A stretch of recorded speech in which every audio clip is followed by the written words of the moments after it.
김윤경의 생생경제. 생생경제의 김윤경입니다. 오늘은 YTN 라디오가 상암사옥에서 방송을 시작한 첫날입니다. 인터넷 하다가 잘 안 되면 새로 고침 버튼 누르잖아요. 그런 기분 좀 드네요. 구글은 회사를 캠퍼스라고 부르고 있습니다. 쉬다가 일하다가 또 놀다가 일하다가 대학 캠퍼스 같은 느낌인데 창의성이 절로 나올 것 같은 그런 공간입니다. 아마존도 최근에 이 온실 같은 새 사옥을 짓고 있고요. 애플은 우주선 같은 새 사옥을 짓고 있습니다. 아마도 새로움을 꾀하는 것 같은데 보통 형식을 바꾸면 내용도 새로워지기 마련이잖아요. 글쎄요. 좋은 것이라면 또 오래 가야겠지만 새로워져야 될 것, 변해야 할 것, 특히나 많은 요즘입니다. 제가 많은 걸 바꿀 수는 없겠지만은 새 사옥, 새 스튜디오에서 우선 나부터, 우리 프로그램부터 새로워져야겠다, 좋아져야겠다라고 생각을 해봤습니다.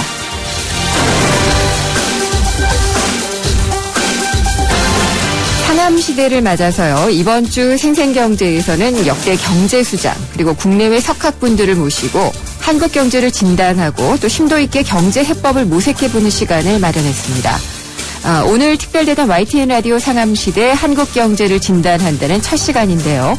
윤창현 한국금융연구원장과 함께 우리 금융의 고질적인 병폐를 짚어보고 또 선진금융의 해법 알아보겠습니다. 2부 경제 핫이슈에서는 검찰이 세월호 형사의 실질적 소유주로 알려져 있는 유병헌 전 세무회장의 페이퍼 컴퍼니를 압수수색했다. 이런 소식이죠. 페이퍼 컴퍼니 문제가 뭔지 짚어보도록 하겠습니다. 김윤경의 생생경제 1부 시작합니다.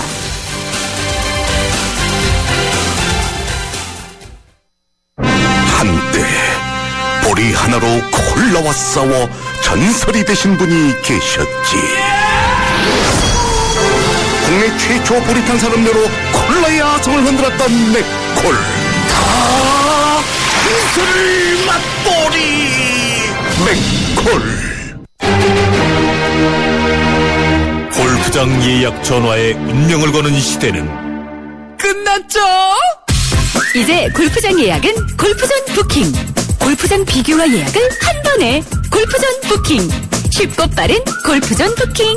골프전.com과 모바일 앱에서 만나세요.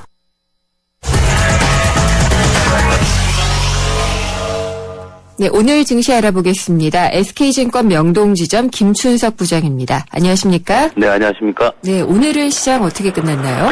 오늘은 코스피와 코스닥이 좀 엇갈렸는데요. 코스피는 마이너스 2.4포인트 기록해서 1969로 끝났고요. 예. 코스닥은 플러스 0.48포인트를 기록하면서 556.96으로 끝났습니다. 외국인들 매매가 좀 엇갈리는 모습을 보였는데요. 외국인들이 거래소에서는 1298억 정도 매도를 냈고요. 코스닥에서는 198억 정도 매수를 냈습니다. 특이할 만한 점은 그 선물 쪽인데 오늘은 한 7,940억 정도를 순매수하면서 장을 마쳤고요. 기관 같은 경우도 코스피 쪽에서는 좀 매수하는 모습을 보였고 오늘 특이한 점이 연기금이 한 650억 정도 매수가 들어왔다는 점이 좀 특이한 점이다. 이렇게 말씀드릴 수 있을 것 같습니다. 알겠습니다. 그러면은 오늘 외국인들의 상황도 코스닥, 코스피 다 엇갈렸던 것 같은데요. 이걸 좀 좌지우지한 변수가 있을까요? 특별한 변수가 있다고 볼 수는 없고요. 네. 사실 이제 지난 금요일날 같은 경우도 보게 되면 사실 외국인들이 선물 쪽, 거래소 네. 선물 쪽을 이제 대규모 매도를 하면서 사실 프로그램 매도를 이끌어내면서 주가 지수를 끌어내렸다고 볼 수가 있을 것 같습니다. 그러니까 이 부분 자체는 사실 외국인들이 그동안에도 계속 보여왔던 형태인데요. 사실 이 현물 시장 쪽에서는 계속 꾸준히 매수를 해왔었거든요. 네. 근데 선물 시장 쪽은 항상 자기들 포지션을 어느 정도 맞춰놓는 그런 모습을 보였었기 때문에 지난 금요일 같은 경우는 아무래도 우크라이나 사태라든가 이런 부분들 자체가 외국인들의 매도에 영향을 준 걸로 보여지고 있고요. 오늘 같은 경우도 소폭 마이너스 끝나고 외국인들 매도가 나온 자체가 뭐냐면 일단 그 대외적인 변수 지금 말씀드렸던 우크라이나 사태라든가 네. 그다음에 그동안 강세로 갈 걸로 보았던 우리나라 원화가 좀 주춤하고 있지 않습니까? 그러다 보니까 아무래도 환차익을 놀고 들어왔던 자금들의 움직임이라든가 이런 거 좀 있을 것 같고 또 하나는 우리나라 연휴입니다. 지금 네. 보게 되면 우리가 내일 모레도 어차피 근로자의 날이라서 목요일날도 쉬죠. 근데 다음 주도 이제 월화가 계속해서 어린이날이고 석가탄신일이고 쉬게 됩니다. 그래서 그런 부분들 자체가 아무래도 외국인들이 포트폴리오를 짜는데 좀 어려움을 주지 않느냐. 네. 개인적으로 그렇게 생각을 해보고 있습니다. 그러면은 뭐 특별하게 업종이라든지 종목이라든지 좀 들여다볼 게 있는지도 궁금하네요. 오늘 같은 경우는 보게 되면 특별한 모습을 보이는 쪽이 별로 없었습니다. 네. 그나마 좀 보인다고 친다면 그동안 약세를 많이 보였던 제철, 네. 최강 관련주들이 좀 올라왔고요. 그다음에 자동차 부품주들이 좀 올라오는 모습을 보였습니다. 그리고 반대로 지난주까지 강세를 보여왔던 삼성전자하고 SK하이닉스 같은 경우는 좀 약세를 보이는 그런 쪽으로 많이 간 것 같고요. 나머지 부분 자체는 뭐 특별한 어떤 움직임을 보이는 그런 쪽은 없었다고 말씀드릴 수 있을 것 같습니다. 그러면은 뭐 너무 빠졌으면은 조금 샀고 아니면 너무 올랐으면 조금 팔았고 이런 정도네요. 네, 그런 식이고요. 네. 네, 어쨌든 지금 일단 이달 말경 되게 되면 어째 이번 주지만 이달 정도 되면 이제 거래소의 대형주들의 실적 발표, 1사분 실적 발표 네. 거의 끝나고요. 이제는 거래소 중소형주들하고 코스닥에 있는 개별 종목군들의 이제 실적 발표가 5월달 들어가면서 나오기 시작을 합니다. 그러다 보니까 아무래도 개별 종목 쪽은 이제 그런 쪽에 좀 초점을 좀 맞추는 것 같아요. 과연 네. 이게 시장 컨센서스에 맞는 것들이 나오느냐 이런 부분들인데 어쨌든 예를 들어서 뭐 현대차 같은 경우가 시장 컨센서스를 약간 밑도는 뭐 거의 똑같은 정도에 나왔지 않습니까? 네. 그러다 보니까 자동차 부품주들이 움직임이 상당히 좋아지고 있는 부분이거든요. 그래서 이런 부분들을 보게 되면 결론적으로 5월달 같은 경우는 실적적으로 볼 수밖에 없을 것 같고요.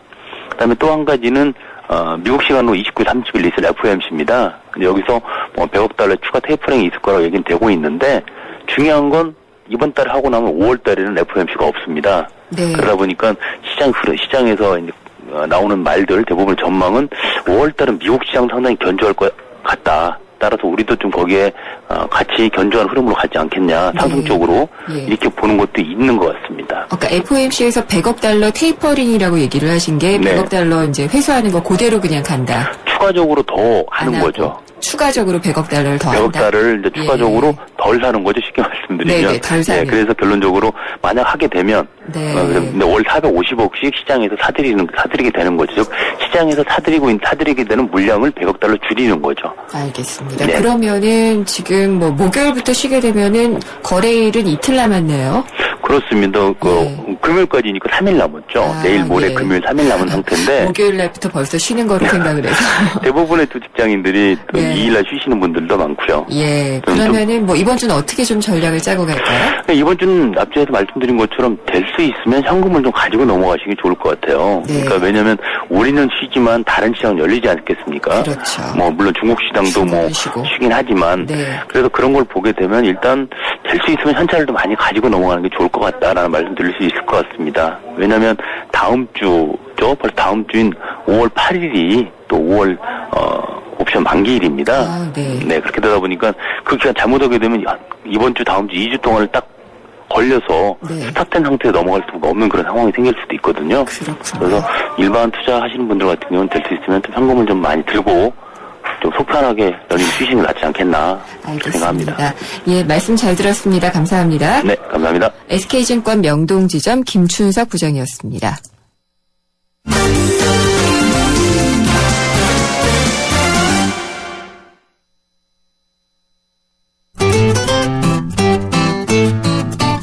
생생경제를 다양하게 만나는 방법.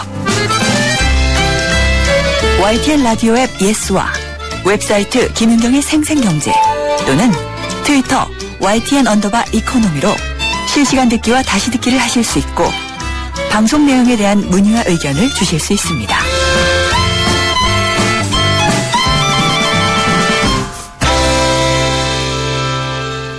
오늘의 주요 경제 뉴스 정리해 보겠습니다. 한국일보 이성철 산업부장입니다. 안녕하십니까? 안녕하세요. 예. 정홍원 국무총리가 책임을 지고 일단 사의를 표명을 했죠. 네. 앞으로 그러면은 뭐 경제 정책들도 그렇고 또 개각이 더 이루어질까 이런 점들이 다 좀 궁금하네요. 네, 지금 뭐 나오는 얘기로는 일단 지방선거까지는 일단 이번 참사에 대한 수습 이거는 정 총리가 이제 책임을 지면서 하고요. 네. 이제 지방선거 후에 지명이 되면서 총리가 새롭게 임명이 되면은 아마 이 전면적인 개각, 뭐 거의 조각 수준의 개각이 될 것이다. 뭐 이런 지금 관측도 나오고 있습니다. 예. 이제 바로바로 이거를 이제 하기 힘든 이유는 일단 이번 사고에 대한 수습과 책임 뭐 이런 것들이 일단 해야 될 부분들이 있는 것이고요. 그리고 또 아마 이제 청문회라는 절차를 거쳐야 되기 때문에 선거 전에는 아마 여권 입장에서는 상당히 그 부담을 느끼지 않을 수 없는 그런 상황이 될 것 같은데, 뭐 모르겠습니다. 이게 어느 정도 수준의 개각이 될지, 언론 보도로는 조각 수준이다, 아주 대폭이다 이런 얘기가 나오고 있습니다만, 우리가 이제 관심을 갖는 경제팀도 아마 교체 가능성을 현재로서는 배제할 수 없을 것 같습니다. 아마 가능성이 좀 다 열려 있는 상태라고 그렇죠. 그리고 개각 요인, 글쎄요, 사람을 바꾼다고 해서 문제가 해결되는 건 아니겠습니다만, 경제팀에 대한 어떤 그동안의 이 지적들, 이런 것들이 계속 많이 있었기 때문에 아마 상당 폭의 개각이 이루어지게 되지 않을까, 관심이 가는데, 다만 이 개각이라는 게, 어쨌든 일을 새롭게 하고, 책임을 물을 사람한테는 책임을 묻고, 또 그러한 실수를 반복하지 않기 위해서 새로운 사람을 임명한다는 그런 이미지, 이것이 어떤 국면 전환이라든가, 네. 단순히 분위기 쇄신이라든가, 이런 차원에서는 돼서는 안 되고요. 또 요즘은 그런다고 해서 이런 분위기가 개선될 것도 아닐 거고, 이제는 조금 개각의 의미를 우리가 과거와는 다른 잣대로 봐야 되지 않을까 싶습니다. 네. 근데 지금 이게 여객선 침몰 사고가 국민 정서에도 상당히 많은 영향을 줘서 내수가 다시 얼어붙을 수도 있다라는 관측이 나오지만 이게 또 수치로 확인된 것은 아니고요. 네, 그렇죠. 우리 경제 현주소가 그렇게 나쁜 건 또 아니잖아요. 네, 그렇습니다. 예. 이제 분명 그건 있습니다. 이번 참사가 워낙 정말 있어서는 안 될 사상 초유의 비극이었고, 물론이죠. 그러니까 국민들 분위기가 굉장히 지금 가라앉아 있죠. 네. 기업들도 이 애도 분위기 속에서 대형 행사라든가, 이벤트라든가 이런 거 다 취소하고 있고, 특히 이제 이 4월, 5월은 사실 연말을 제외하고는 연중에 가장 큰 성수기입니다. 네. 5월 같은 경우에 특히 이제 가정의 달도 있고 해서 여러 가지 또 이 5월 초 정말 모처럼 오는 황금 연휴도 있고 그런데 지금 사실 어디 가서 즐기고 그럴 분위기가 아니지 않습니까? 그렇죠. 그러니까 분명히 이런 분위기가 내수에 부정적인 영향을 미치는 건 분명한 사실입니다. 분명한 사실인데 다만 어디까지나 이거는 이제 경제 외적인 예상하지 못한 돌발적인 상황이었고 그렇기 때문에 이것이 경제에 미치는 영향은 굉장히 제한적이지 않을까 생각이 듭니다. 저는 또 이제 경제팀만 두고 생각을 해보더라도 이게 적지 않은 인사기 때문에 네. 이것이 또 가져오게 될 어떤 그 정치적 혼란이랄까요? 이런 것들이 있게 되면은 그게 더 비용을 치르게 되지 않을까라는 생각도 조금 해보게는 됩니다. 네. 예. 맞습니다. 그 다음에 중국 사람들 찾는 것들은 정말 많은가 봐요. 면세점이 계속 실적이 좋다고 하네요. 글쎄요, 우리나라 내수를 중국인들이 먹여 살린다 이런 좀 네. 과장된 얘기입니다만, 그런 것도 있는데, 특히 시내 명동 일대를 지나가다 보면요, 정말 많습니다. 네, 중국말밖에 안 들릴 때도 있어요. 일본 관광객도 별로 없고요. 이 네. 엔화 때문에 정말로 중국 관광객들 많습니다. 그리고 이 관광버스로 아직은 단체 관광이 많기 때문에 굉장히 아무튼 무리를 지어서 네. 이렇게 다니는 인파를 정말로 쉽게 볼 수 있는데 우리로서는 고마운 손님들이니까 잘 맞아줘야 되겠죠. 다만 이제 교통이 이 관광버스들 때문에 교통이 굉장히 마비되는 일도 있고 그렇긴 한데 어찌되었든 지금 이 중국인 관광객들이 우리나라 내수에 미치는 영향이 꽤 큰 것 같습니다. 예컨대 네. 면세점만 하더라도요. 올해 1분기에 지금 사상 최대 매출을 올렸다고 합니다. 이 롯데 면세점 같은 경우에 1분기 잠정 매출이 8,800억 원인데 어쨌든 이 경기 침체 속에서도 작년 동기 대비 15% 증가를 기록했고 사상 최대 기록을 역시 세웠다고 합니다. 신라 면세점이 업계 2위인데 여기도 작년 동기 대비 1분기 매출이 18.7%가 늘었고요. 역시 사상 최대 매출을 올렸습니다. 보통 이 면세점 같은 경우에는 연말에 해외 나가는 분들이 많고 또 여름 휴가철이 많고 그래서 원래 1분기는 비수기입니다. 1분기는 비수기인데도 가장 성수기라고 할 수 있는 이 4분기에 육박하는 매출을 보였다는 게 굉장히 경이적인데 이거에 비해서 백화점하고 대형마트 상황은 굉장히 안 좋습니다. 백화점 같은 경우는 1분기 매출이 롯데백화점이 4.2% 증가했고요. 네. 나머지 현대, 신세계도 각각 3%, 2% 됩니다. 대형마트는 네. 대형마트는 상황이 훨씬 안 좋은데요. 대형마트, 이마트 1분기 매출이 1.9 마이너스고 홈플러스 4 마이너스, 또 그다음에 롯데마트 4.1% 마이너스. 오히려 줄었군요. 네, 그렇습니다. 그러니까 이 면세점은 날고 네. 백화점은 제자리, 이 대형마트는 뒷걸음질 이런 상황이 오고 있는데 네. 백화점하고 대형마트들은 이 그야말로 내국인들이 쓰는 특히 이제 이 대형마트 같은 경우는 일반 중산층 서민들이 쓰는 데 아니겠습니까? 그렇죠. 그만큼 이 중산층 서민 경기가 안 좋다는 얘기고 결국은 어떻게 보면은 뭐 면세점만 지금 나홀로 승승장구하는 참 이 보기 드문 광경이 벌어지고 있습니다. 그렇군요. 그런데다가 또 작년에 우리나라 국내 기업들 수익을 봤더니 10년 만에 최저다 이런 또 통계가 나왔네요. 네. 한국은행이 이제 기업 경영 분석 자료라는 걸 내는데요. 네. 이거는 이제 국내 주요 상장 기업들하고 각 업종을 대표하는 비상장 기업들의 이제 그 작년도 실적을 조사하는 건데 매출액 영업이익률이 4.6% 나왔다고 합니다. 매출액 영업이익률이 4.6%라는 거는 1,000원짜리 물건을 팔면은 46원이 남았다는 얘기입니다. 네. 근데 이게 2012년보다 0.2%포인트 줄었고요. 기록으로 보면은 2003년 이후 가장 낮은 수준이라고 합니다. 리만 사태가 터졌을 때보다도 수익성은 더 나빠졌다는 얘기가 되겠습니다. 그리고 이 중에서도 이제 삼성전자하고 현대차 두 거대 항공모함을 뺀 나머지 기업들의 매출액 영업이익률은 더 낮아서요. 2012년 3.8%에서 작년에는 3.4%로 더 떨어지게 됐다고 합니다. 제조업보다 비제조업 쪽, 그러니까 서비스업들이 주로 될 텐데 네. 그쪽의 수익률이 더 나빴다고 합니다.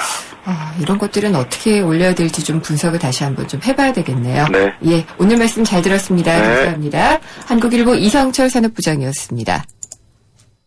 우리 집 통신 대표 번호 101.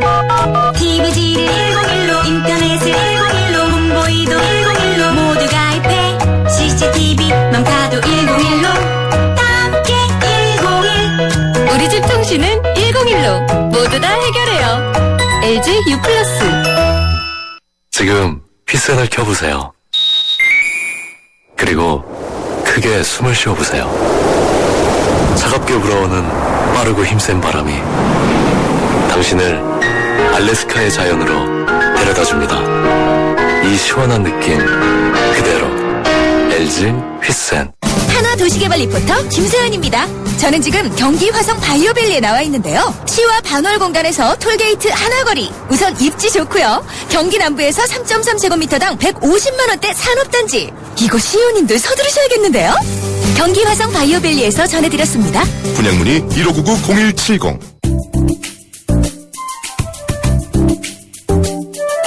알고 걷는 길, 모르고 걷는 길, 세상을 걷다.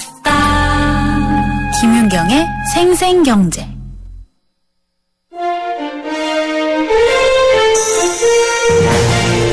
상암시대의 개막을 진심으로 축하합니다. YTN은 신속, 정확, 공정한 보도로 뉴스 전문 채널로서 확고한 위상을 정립하였습니다. 이제 명실상부한 글로벌 채널로 도약하기를 기대합니다. 예, 세상의 베이스가 되다 포스코 협찬으로 김윤경의 생생경제 2부 시작하겠습니다. YTN 라디오 오늘 상암시대를 축하해주기 위해서 여러 경제계 인사들이 축하 인사를 보내왔는데요. 방금 들으신 인사는 현호석 경제부총리였습니다. 생생경제 청취자 여러분께서도 상암시대 새롭게 시작하는 생생경제가 어떤 프로그램이 됐으면 좋겠다 이런 바라는 점이 있다면 샵에 0945 50원이 부과되는 문자메시지나 스마트폰 앱 예스를 통해서 축하 메시지, 바라는 점 이런 것들을 좀 보내주십시오. 추첨을 통해서 홍대 치코사라에서 제공하는 외식 상품권을 드리겠습니다. 저는 잠시 후에 돌아오겠습니다. 네, 안녕하십니까. 전 한국금융연구원 원장 동덕여대 김태진 교수입니다. YTN 라디오의 사옥 이전 및 개국 6주년을 진심으로 축하합니다. 그리고 YTN 라디오의 핵심 프로그램인 생생경제도 더욱 생생하고 청취자들로부터 사랑받는 알찬 경제방송 프로그램이 되기를 기대합니다. 특히 생생경제를 담당하고 있는 김윤경 기자의 날카로우면서도 따뜻한 방송이 많은 청취자들과 함께하기를 바랍니다. 다시 한번 YTN 라디오의 무궁한 발전과 생생경제의 힘찬 도약을 기대합니다. YTN 라디오 생생경제 파이팅! Hello, my name is Simon Bureau. 안녕하십니까. 저는 2008년부터 2011년까지 주한 캐나다 상공회의소에서 의장을 지냈고 비즈니스 컨설턴트로도 활동한 시몽비로입니다. 이렇게 생생경제 청취자 여러분께 인사를 드리게 돼서 영광입니다.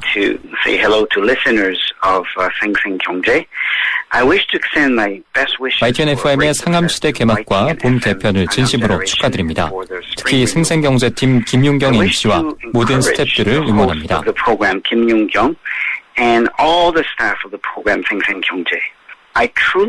청취자들에게 경제를 보는 새롭고 신선한 관점을 제공하는 앞으로의 생생경제가 되기를 바랍니다.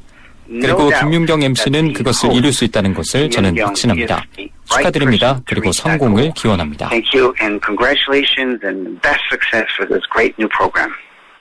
안녕하세요.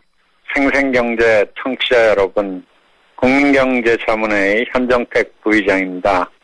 예, 생생경제 축하하고요. YTN 4억 이전한 것도 축하합니다. 무엇보다도 우리 김윤경 기자 정말로 자유자재로운 진행을 잘하는다 하면서도 또 핵심은 항상 짚어나가는 그 내공이 늘 부럽고요.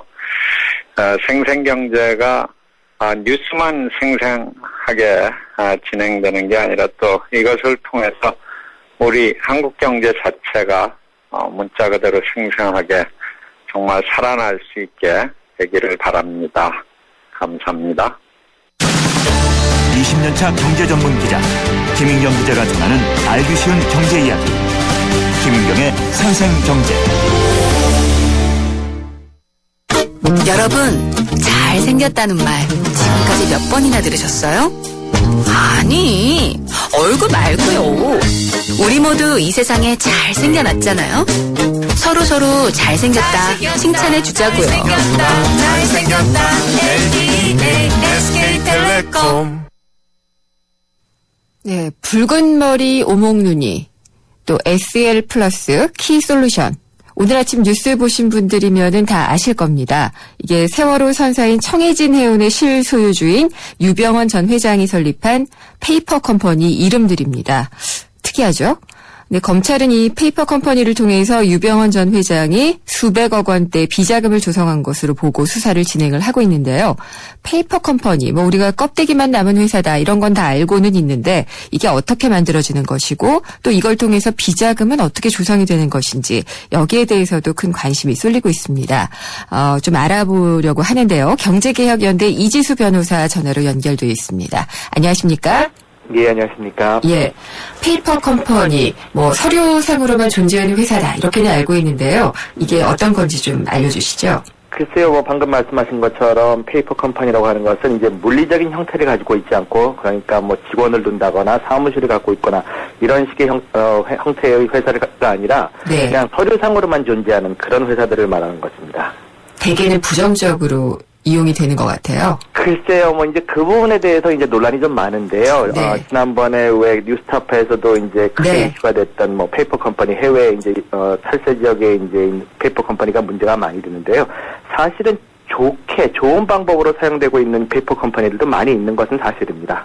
좋게 이용되는 거라면은 어떤 식으로 이용되는 게 있을까요? 페이퍼 컴퍼니의 장점이라고 한다면은 설립부터 청산 과정이 용이하기 때문에 네. 실제 목적이 달성되고 나서는 곧바로 청산 절차에 들어갈 수 있기 때문에 이제 그런 것들이 빠르고 그러다 보니까 투자에 용이하고 어떤 투자 유치를 한다거나 이런 부분에 대해서는 장점도 있는 것이 사실입니다. 그렇죠. 우리는 이게 조세 회피다, 탈세다, 이런 것들하고 연결이 돼서 상당히 좀 부정적으로 여겨지기는 하는데요. 이 유병원 전 회장이 세운 페이퍼 컴퍼니 어딘가요? 글쎄요, 이제 언론에 지금 등장하고 있는 회사들을 보면은 그 청담동에 소재하고 있다는 키솔루션이 있고요. 네. 이제 그 회사 같은 경우에는 이제 차남과 관계가 있다. 지금 언론에 이렇게 나오고 있고요. 그다음에 선능에 있는 모레알 디자인. 이제 그 부분은 딸과 관련이 있다. 그다음에 대구에 있는 붉은 머리 오목눈이. 네. 이름이 참 특이한데요.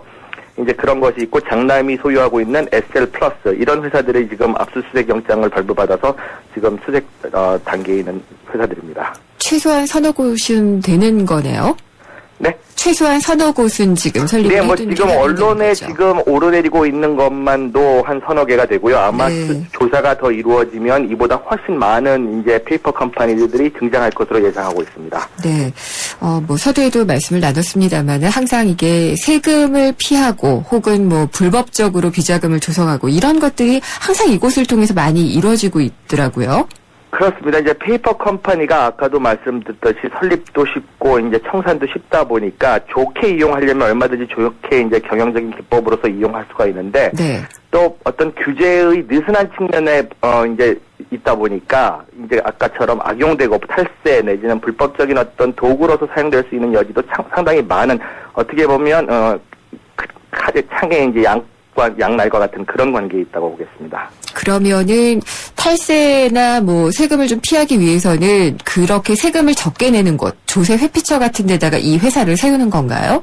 글쎄요, 이제 규모가 큰 기업 같은 경우에는 지난번에도 이제 이야기가 많이 오르내렸던 버진 아일랜드나 이런 조세 회피처의 페이퍼 컴퍼니를 설립함으로써 아예 검찰권이 미치지 않는 그런 곳을 통한 이제 조세 회피가 있을 수 있고요. 지금 이제 언론에 오르내리고 있는 유병헌 회장과 관련된 부분들은 제가 알기로는 국내에 설립되어 있는 페이퍼 컴퍼니입니다. 그렇기 때문에 조세 회피 지역은 아니고요. 네. 다만 이제 페이퍼 컴퍼니 같은 경우에는 규모가 작고 원체 많은 숫자가 설립되고 청산되고 하다 보니까 관계기관에서도 이들의 거래 내역을 일일이 다 조사하고 파악을 한다는 것이 거의 불가능에 가깝습니다. 네. 그러다 보니까 거래 관계가 실질적으로 어떤 용역이나 물품 거래가 있었는지 이런 부분들을 파악할 수 없고 모든 것이 다 서류로만 이루어지기 때문에 비자금을 조성한다거나 어떤 불법적인 거래를 한다거나 이런 부분들이 아주 쉽게 노출되어 있는 부분입니다. 그러면은 뭐 이제 쉽게 그냥 단순화해서 얘기를 하면은 다른 계열사나 이런 데를 통해서 번 돈을 이런 페이퍼 컴퍼니로 넘겨놓고 그걸 뭐 다른 데로 또 옮기고 해서 여러 가지로 분산시키면은 돈의 그 행방을 출처를 잘 모르게 한다든지 이런 것들도 다 가능할 것 같아요. 그렇습니다. 이제 페이퍼 컴퍼니를 악용하는 분들의 대부분의 기법, 이제 수법들을 보면 그런 겁니다. 네.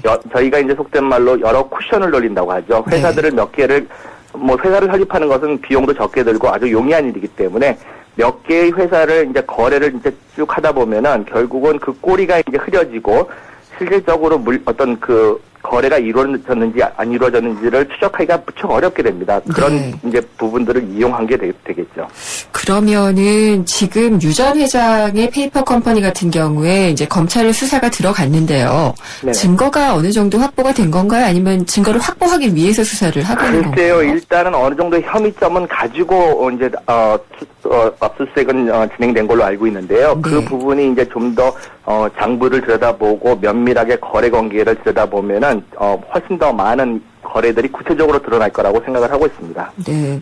그러면은 아무래도 그러면 이번 같은 경우에는 뭐 해외로 자금을 불법적으로 거래를 했다든지 또 뭐 돈을 모아서 개인이 횡령을 했다든지 그런 혐의를 잡아내는 그런 과정이군요. 충분히 개연성은 있는 내용이라고 생각을 합니다. 이전에도 뉴스타파에서도 조사했을 때 나왔듯이 웬만한 지금 정도 규모의 회사들은 조세 회피처에 한두 개 정도의 페이퍼 컴퍼니는 다 보유하고 있는 것으로 나타났습니다. 네. 그러한 사실들로 봤을 때 요번에 이제 유병헌 회장 같은 경우에도 국내에 있는 페이퍼 컴퍼니만 조사를 시작을 했지만 이제 조사가 계속되다 보면은 이제 조세 회피처 내지는 추적이 상당히 힘든 곳에 설립한 페이퍼 컴퍼니들도 발견이 될 거고요. 네. 그러다 보면은 이제 그를 통한 비자금 조성이라든지 어떤 자산을 은닉한 수단으로 사용됐던 그런 것들이 나올 거라고 기대하고 있습니다.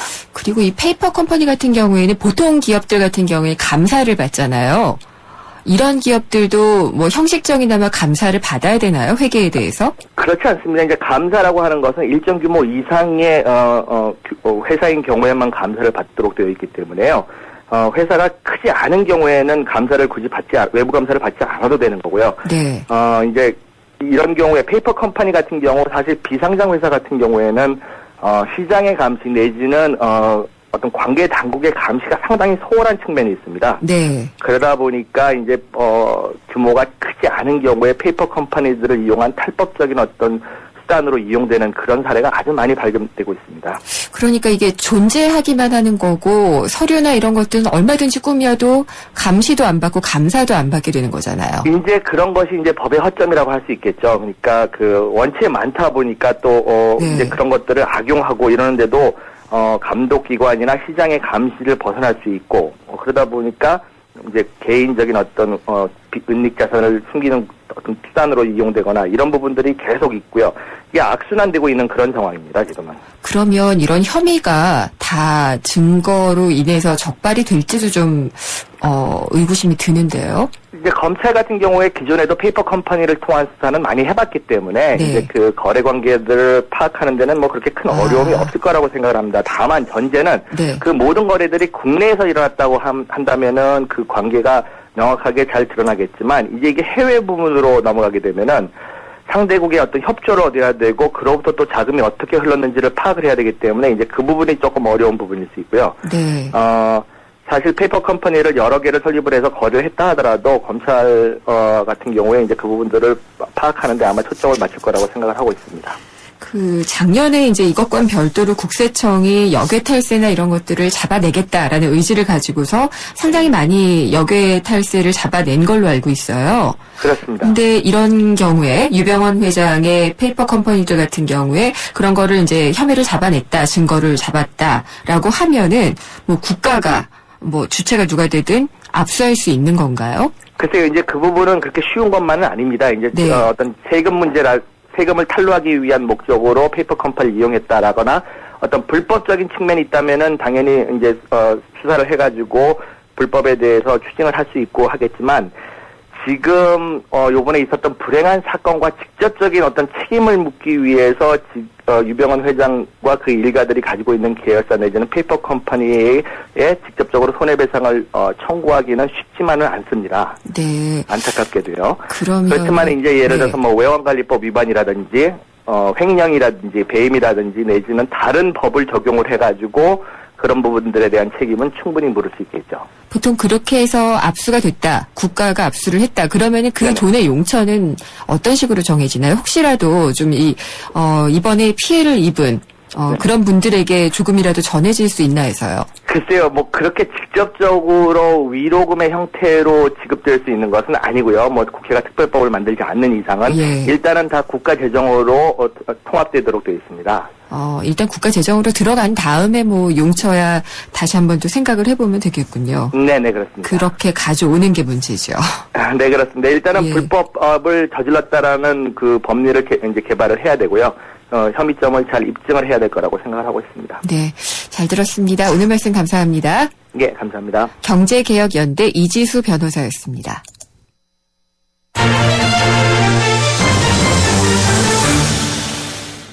김윤경의 생생경제. 합격의 비밀 대공개. 취업 내비게이션.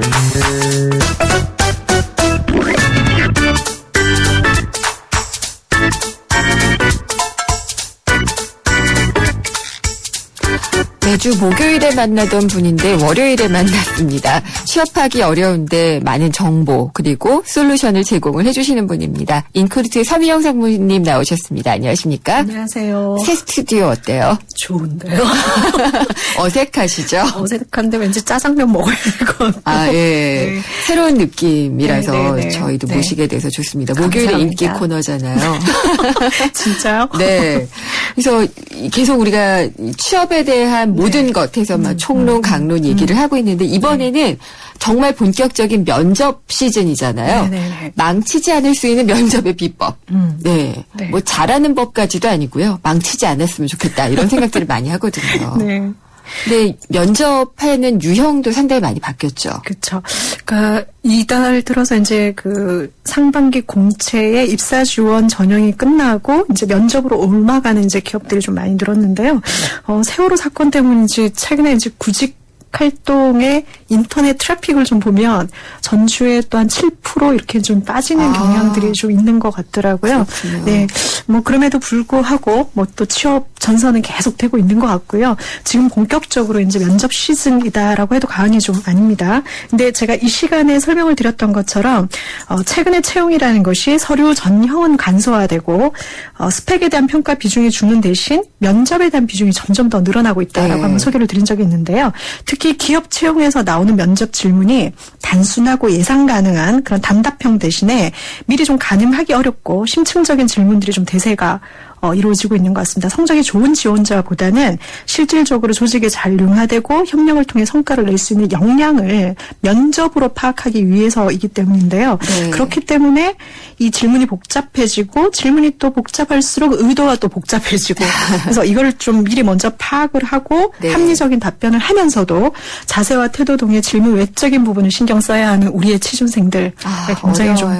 좀 힘듭니다. 네, 그래서 인크루트가 그러니까 분석을 많이 열심히 하고 계시잖아요. 네네네네. 그러니까 면접 유형을 좀 분류해 볼 수 있을 것 같아요. 네, 최근에 면접 질문들의 그 스타일이라 그래야 되나요? 네. 이런 변화를 제가 잠깐만 좀 소개를 드리면 좀 심층적이고 복합적인 상황으로 좀 가고 있는 것 같다는 생각이 드는데요. 예전 같으면 점점 더 미궁인데요. 그렇죠. 그런데 요즘 제가 그 아이들 수학강 문제를 풀어보니까요. 네. 이렇게 질문이 예전에 뭐 3-5는 8 뭐 이런 식이었다고 하면 이 질문의 유형들이 뭐 이렇게 시나리오도 아니고 스토리도 아니고 이런 식의 이제 질문들로 나오더라고요. 그러니까 엄마들이 네. 참 이렇게 힘든. 저도 아이 가리키면서 네, 이해하시죠. 근데 이제 예를 들면 면접이 그렇게 변화되고 있는데요.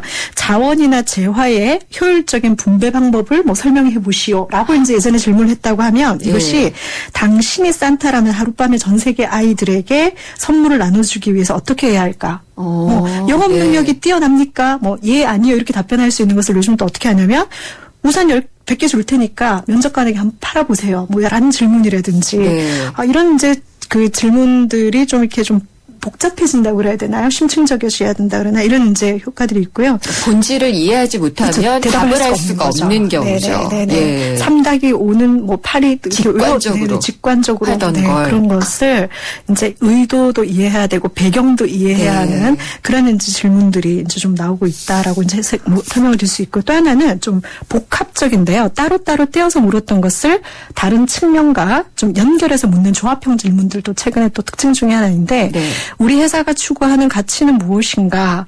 뭐 예를 들면 뭐 자신의 성장 과정에 대해 말아보라 뭐 이런 질문들을 한꺼번에 이제 묶어서요.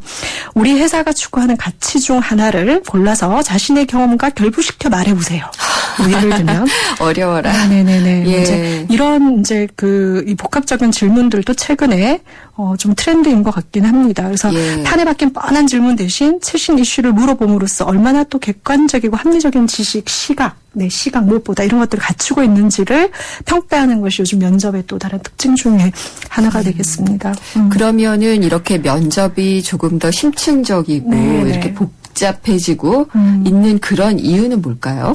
일단 면접을 봐야 되는 대상들을 잘 가려내고자 하는 이제 그 필요성이 이제 커진 거죠. 특히 이제 신입공채 같은 경우에 너무나 많은 지원자들 중에 우리 회사에 적합한 후보자를 뽑아야 되는데 앞단의 서류가 아니라 뒤에 이제 면접에 대한 의존도가 높아지기 때문에 면접 질문도 예전에 이제 인사 담당자가 혹은 사장님이 하고 싶은 질문대로 하는 게 아니에요. 면접 구조화라는 것을 통해 가지고 인재상, 직무 역량 여기에 따라 가지고 필요한 질문들을 미리 다 만들어 놓고 시작을 합니다. 그래서 평가 방법은 이래야 된다라는 이제 가이드라인들도 다 있기 때문에 면접이 고도화되고 과학화되고 있다라는 거 이게 이제 첫 번째 배경이 되겠고요. 근데 또 이제 두 번째는 이렇게 면접을 거쳐도 신입사원들 같은 경우에는 3년 내 조기 퇴사율이 높아지고 있잖아요. 이직이 많아지고 그렇죠. 있죠. 이직이 일단 많아지고 있으니까 어떻게 하면 처음에 이제 이렇게 좀 충성도 높은 직원들을 뭐 채용할 수 있을까? 혹은 뽑아서 바로 일을 시켜볼 수 있을까? 뭐 이런 것들을 더 고민을 하고 있기 때문에 면접이 좀 복잡해지는 것 같긴 한데요. 뭐 조기 퇴사율을 막기 위해서 충성도를 묻는 이제 질문들도 굉장히 이제 좀 패턴화된 질문들도 많은 것 같아요. 예를 들면 자신이 원하지 않는 지역에 배치된다면 어떻게 하겠어? 뭐 결혼을 앞두고 해외 발령이 나면 어떻게 하겠어? 뭐 이제 이런 질문들이 기본적으로 그런 것들을 체크하기 위한 질문들인 거거든요. 이럴 땐 어떻게 대답해야 돼요? 참 이게 뭐 하나에 맞추기에 되게 어려운 가치인 거 있잖아요. 근데 솔직하게 답변을 하면서도 기업이 원하는 답변을 또 진중하게 해주는 것이 좀 필요할 것 같아요. 네. 결혼을 앞두고 해외 발령이 났는데 예를 들면 와이프가 가기 싫어해. 어떻게 하겠어요? 네. 사실 이게 정상적인 개인이라면은 와이프하고 상의를 해야죠. 그렇죠. 네, 혹은 와이프가 뭐 해외에서 할 수 있는 잡을 구할 수 있는지 미리 좀 그 탐색을 해본 다음에 이 질문에 답변이 되도록 노력하겠습니다라든지 이렇게 표할 수 있는데 뭐 예를 들면 와이프 따라가야죠. 뭐 내지는 회사를 못 가죠. 이런 네. 이제 단답형이 나오면 좀 곤란하겠죠. 저라도 그러면 안 뽑고 싶어질 것 같기는 그렇죠, 해요. 그렇죠. 예. 근데 이제 정말 채용도 상시 채용으로 바뀌고 있는데 네네네. 이 상시 채용 때문에 면접이 달라지는 그런 상황 변화도 좀 있나요? 그렇죠. 그러니까 많은 사람들 가운데 예를 들면 뭐 10명, 100명을 골라내는 면접하고요. 예를 들면 10명의 지원자 중에 1명을 골라내는 이제 면접이 좀 틀린데 상시, 수시 채용은 대규모 입사 지원이 있는 채용이 아니거든요. 네. 그러니까 결혼이 있을 때마다 혹은 꼭 필요한 TO가 있을 때마다 수시로 필요해서 진행하는 채용이기 때문에 그 특정 그 후보자에게 몰입하는 정도가 훨씬 더 심하죠. 네. 그 면접은. 그래서 그렇죠. 면접이 30분이 아니라 1시간이 되기도 하고요. 네. 그래서 이런 뭐 다면적인 평가가 가능한 이제 면접들을 주로 하기 때문에 면접이 좀 훨씬 더 어려워지는 측면들이 있죠. 네. 근데 또 반대로 생각해 보면은 제가 답변할 수 있는 시간이 너무 짧았던 면접은 네. 저를 다 드러낼 수 없어서 참 그렇죠. 안타까웠던 그렇죠. 기억도 네, 좀 네. 있어요. 네, 네. 30대 그룹 면접에서 빠지지 않는 질문도 있을 것 같은데요. 네네네. 그 공통적으로 나오는 이제 질문 유형의 패턴들은 있어요. 예를 네. 들면 이제 쇼트 서머리라 그래야 되나 짧게 예를 들면 요약하는 거 있잖아요. 자신을 네. 한 단어로 요약한다면, 그러니까 뭐 패턴이 바뀌어도 이런 질문들은 네. 기본적으로 나오는 것 같고요. 뭐 살아오면서 가장 성취감을 느꼈던 일은 무엇인가 짧게 대답하시오. 뭐 예를 들면 이런 질문들이 있고 리스트업 스타일도 있어요. 그러니까 예를 들면 자신의 삶에서 가장 중요한 3가지는 무엇인지 이런 네. 질문들을 이제 하는 이유는 삶을 일목요연하게 정리할 줄 아는 역량과 그에 대한 설득력이 있는 이유를 만들어낼 수 있는 역량 이런 것들을 체크해보기 위함이고요. 네. 선택을 요구하는 질문들이 있죠. 아까 예를 들면 뭐 해외 갈 때 어떻게 하겠느냐라든지 네. 상사가 부당한 일을 시키면 참을 것인가 더 위의 상사에게 보고할 것인가 뭐 이런 이제 선택하는 상황에 따라서 이 네. 후보자들을 평가하는 질문들 공통적으로 계속 나오고 있고요. 요즘은 워낙 고스펙들이 많기 때문에 스펙 품평형에 해당되는 질문들도 어떤 많이 해요. 거죠? 예를 들면 학점이 매우 높은데 공부만 했나요? 뭐 예를 들면 이런 질문들. 스펙이 높아도 네, 학교는 왜 이렇게 오래 다녔나요? 이런 것들. 그러니까 네. 단순히 예를 들면 취업을 하기 위한 스펙만 높인 것인지 아니면은 본인의 꿈과 비전을 위해서 준비한 자원인지 이런 것들을 체크해내기 위해서 하는 질문들이 되겠네요. 이런 네. 질문들은 꼭 빠지지 않고 나오고 있다고 후보자. 그렇죠. 네네. 준비를 해가야 될 것 그렇죠. 같아요. 네. 마지막으로 면접의 팁 알려주신다면 어떤 게 있을까요?